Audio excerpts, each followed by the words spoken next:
Professor Maurílio Responde é um dos principais quadros aqui do canal Arcano Lilo, seu canal socioeducativo e de entretenimento.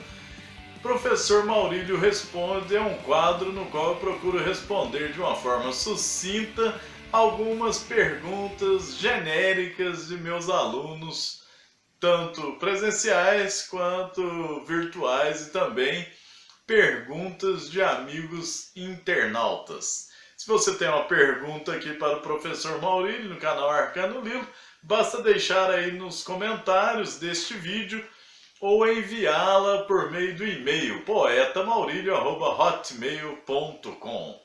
Faça a sua pergunta, se ela for de interesse geral e for interessante aqui para o canal, dentro dos assuntos que nós contemplamos, nós vamos procurar responder a sua pergunta, tá? Eu estou aqui com a lista de perguntas dos alunos, e agora chegando ao fim do ano, então algumas perguntas, e aqui tem várias que eu gostaria de responder de uma forma individual, nem tanto por uma questão técnica, uma questão de falta de tempo aqui por nossa parte.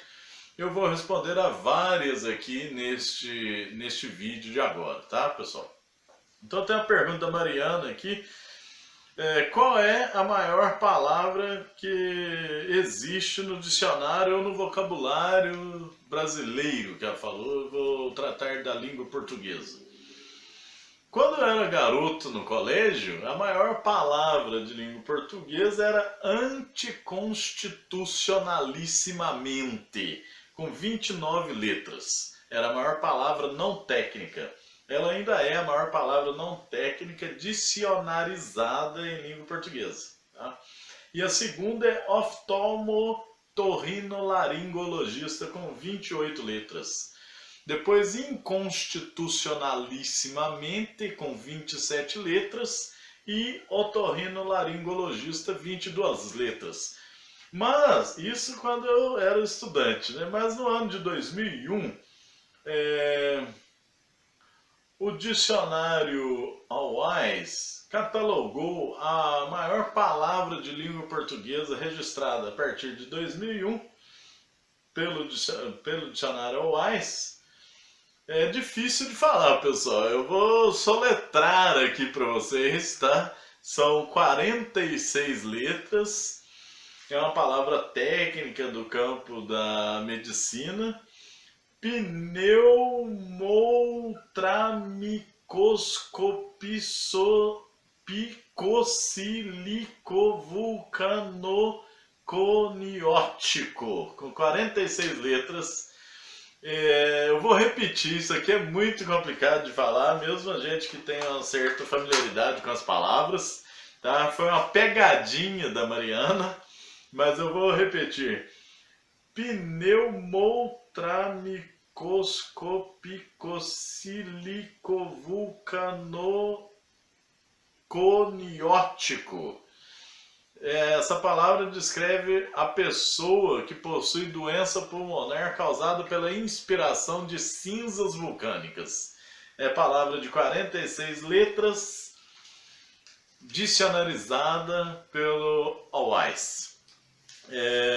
Quando eu faço pergunta, falo para os alunos mandarem essas perguntas, eles podem também, se quiserem, falar qual seria o seu maior sonho ou o que eles realizariam caso eles tivessem superpoderes. E a Mariana disse aqui que voltaria no passado e consertaria algo. Comentando aqui a sua intenção, Mariana, a gente acredita que talvez fosse impossível. E também a gente fica pensando em coisas realizadas no passado é bobagem. O importante é viver o presente, não se preocupar com o futuro, mas se projetar nele. Essa é a opinião aqui do professor Maurílio. Próxima pergunta da aluna Yasmin. Ela trouxe uma pergunta em generalidades para minha disciplina, para o meu questionamento. Qual o significado da música para você? Ela coloca assim de uma forma bem... colocou de uma forma bem subjetiva mesmo, para você. Então a música para mim ela significa a linguagem dos deuses.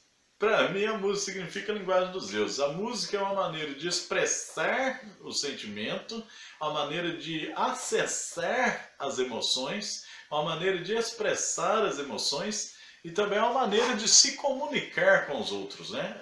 A música é uma linguagem universal que agrada a todos, né? As músicas, dependendo do seu ritmo e dependendo das suas vibrações, ela traz uma vibração muito elevada ao nosso organismo. Existe pesquisa realizada com musicoterapia, quer dizer, tratamento ou terapia por meio da música. E existe musicoterapia até para as plantas, para os animais, musicoterapia para as crianças e para os adultos. Então a música é a linguagem universal, ela é sempre bem-vinda e para cada momento da sua vida você pode escolher um ritmo, uma melodia, tá? Eu vou citar aqui então também para Mariana duas frases de Beethoven. A música é capaz de reproduzir em sua forma real a dor que dilacera a alma e o sorriso que inebria. Então, como eu disse, a música pode expressar as emoções, tanto de uma forma, as emoções que te ferem, mas também aquelas emoções que te agradam. Eu acho que a música expressa tudo. Também Beethoven disse assim: a vibração no ar da respiração de Deus fala a alma dos homens. Música é a linguagem de Deus. Nós, músicos, estamos o mais perto que os homens podem estar de Deus. Nós escutamos a sua voz, nós lemos os lábios dele, nós damos a luz aos filhos de Deus, contamos suas preces. Isso é o que os músicos são. Então veja só, essas são as definições aí de Beethoven para a música. E a Yasmin disse assim: queria ter o poder de espalhar a música boa. E ela tem, sabe? Ela é cantora, ela canta bem. Então você tem, Yasmin, este poder de espalhar música boa. Parabéns. E todas as pessoas têm a música dentro de si. Nós temos um ritmo cardíaco, nós temos um ritmo vibracional.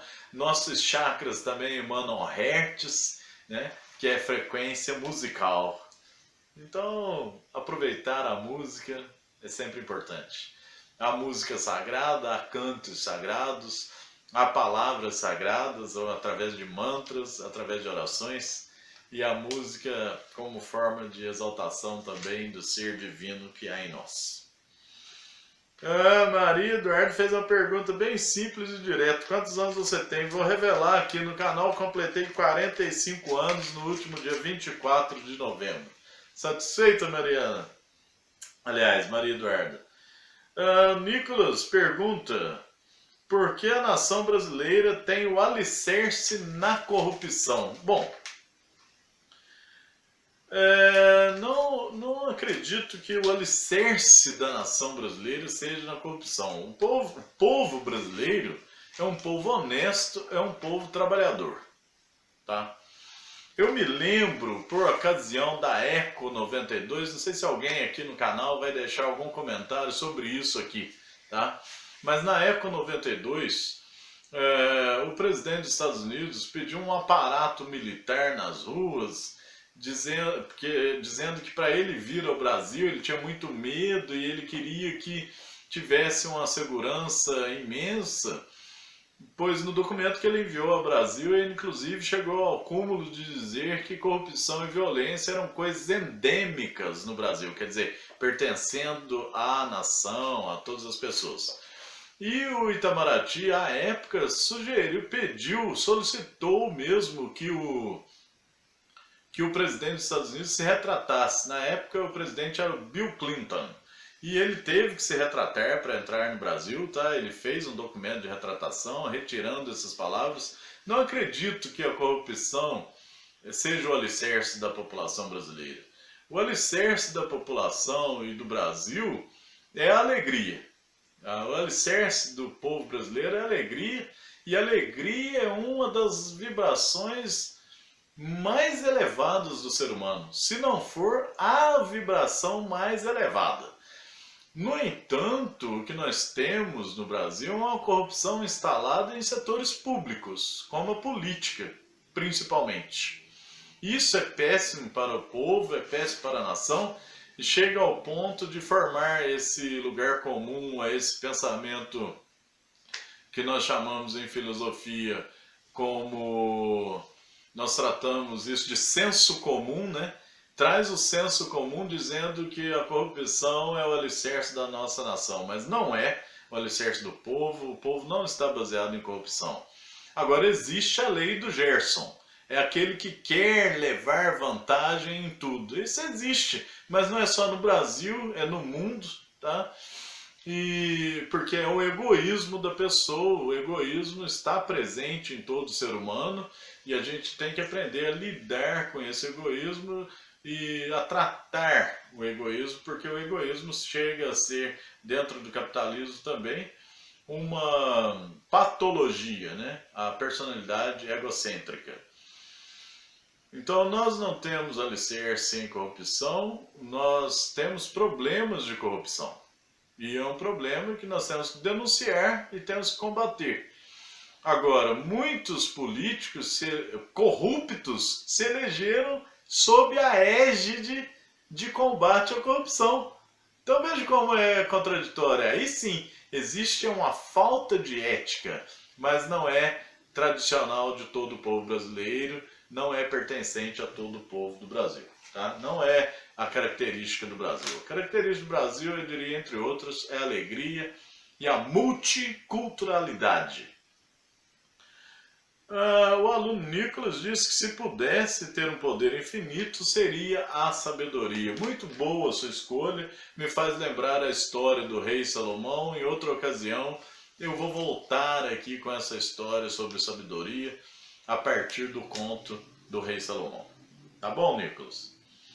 Agora o Rian Christian faz uma pergunta profunda aqui que eu gostaria, talvez eu faça um outro vídeo mais para frente para tratar apenas da questão do Rian.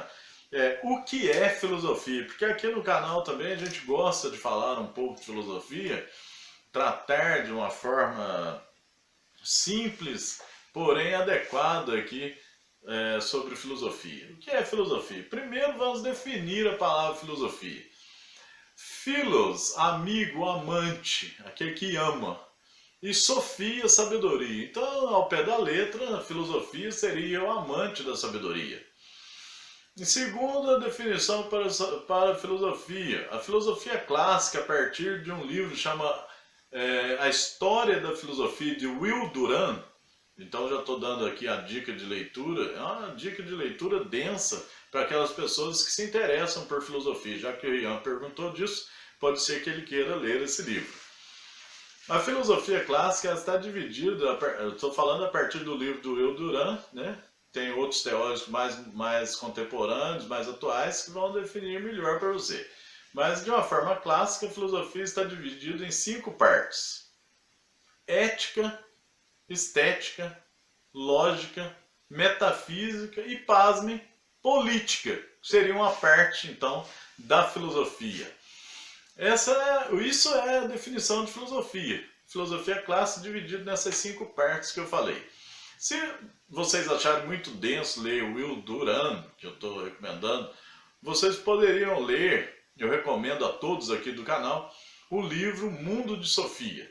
O Mundo de Sofia é um livro mais romanesco, por assim dizer, um romance, que explica toda a filosofia ocidental desde os pré-socráticos. Eu tenho me interessado ultimamente por um pouco de filosofia oriental, ligada à filosofia do yoga, ligada ao taoísmo, ao livro do Tao, que tem muito a ver com a minha prática de karatê, e também alguns escritos de Bodhidharma, que inclusive há contestação se são ou não escritos de Bodhidharma, pensamentos de Buda, etc. E aí entra mais para um campo de filosofia oriental, que eu vou abordar aqui em algum momento no canal com vocês, mas fica aí a minha dica, a minha explicação para a pergunta do Rian.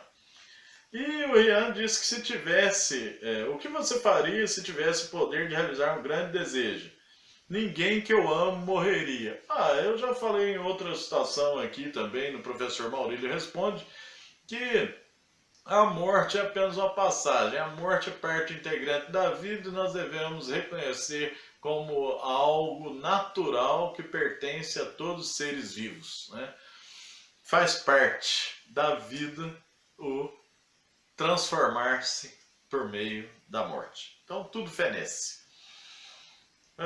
Júlia Barros pergunta: professor, uma frase, como se sabe quando se escreve o que ou o que? Ela colocou aqui o que junto e separado. Esse o que junto não existe, já expliquei isso. Isso é uma forma equivocada que foi desenvolvida na internet, né, pela linguagem digital dos internautas. O que junto não existe, o que separado.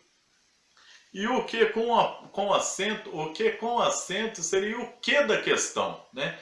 Então esse o que com acento vem da pergunta por que, próximo ao ponto de interrogação, esse por que separado e com acento seria esse que com acento, é o que da questão, ou seja, qual a causa, qual o motivo, então o porquê, esse que com acento, diferenciando do que conjunção, que é sem acento, tá? Esse o que com acento, então, seria praticamente um substantivo também. Ela diz que iria realizar o desejo de que todos se contentassem com o que têm. Boa, viu, Júlia?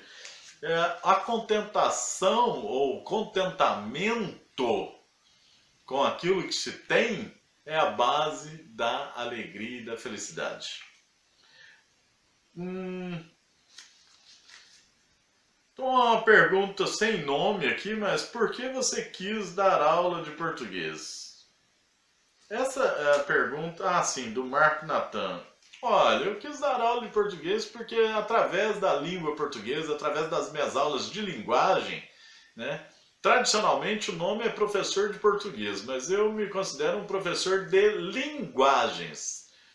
Não só a língua portuguesa, o gramatical ou a língua literária que estão nos romances e nos poemas, mas a linguagem como um todo.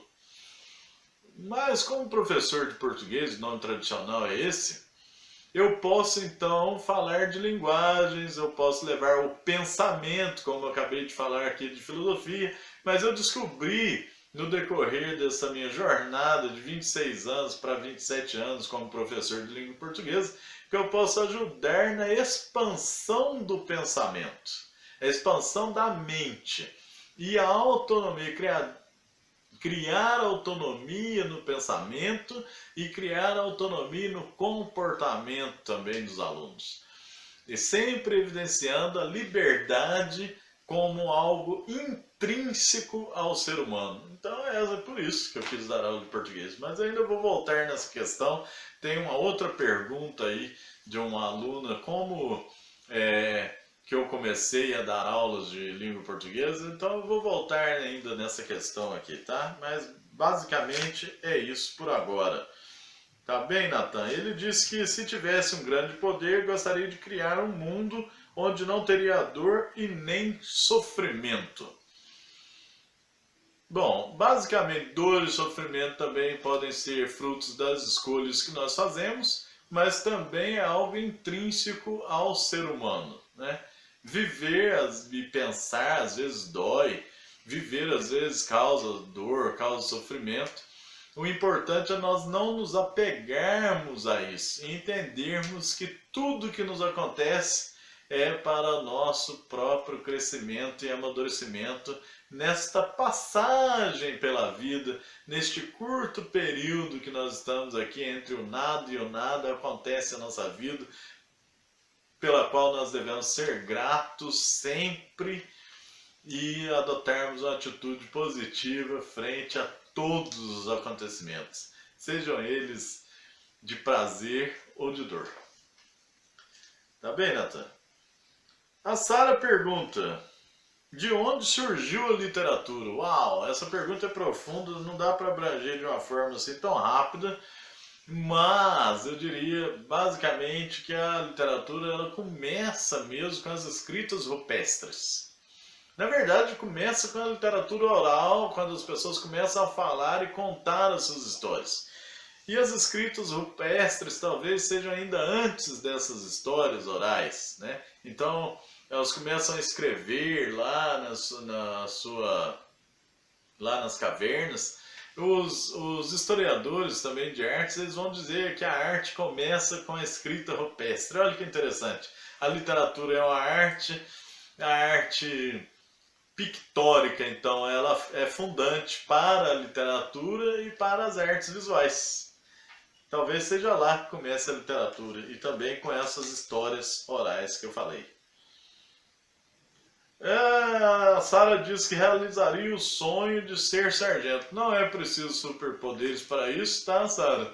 Desde que você se empenhe, se dedique veementemente, fortemente aos estudos, você pode chegar lá fazendo um concurso público e se tornando aí um sargento das Forças Armadas ou da Polícia Militar, conforme você preferir. Basta estudar bastante. E então, essas foram as perguntas de agora do professor Maurílio Responde. Eu espero que de uma forma sucinta eu tenha contemplado a curiosidade de vocês. Obviamente que esses assuntos exigem um aprofundamento, tanto por parte aqui do professor Maurílio Responde, mas principalmente por parte de vocês aí, internautas, alunos que estão do outro lado desta telinha, possam se aprofundar, se interessar mais por tudo aquilo que eu pincelei aqui no professor Maurílio Responde. Gratidão pelas vossas perguntas, gratidão por terem assistido a mais este vídeo. Espero sinceramente tê-los ajudado a refletir com essas temáticas rápidas e espero que mandem mais perguntas aqui para o poetamaurilio@hotmail.com. Espero também que se inscrevam aqueles que não são inscritos, convidem mais pessoas, mais amigos para ajudar a fortalecer a comunidade aqui do canal Arcano Lilo. E até o próximo vídeo, pessoal. Meu forte abraço.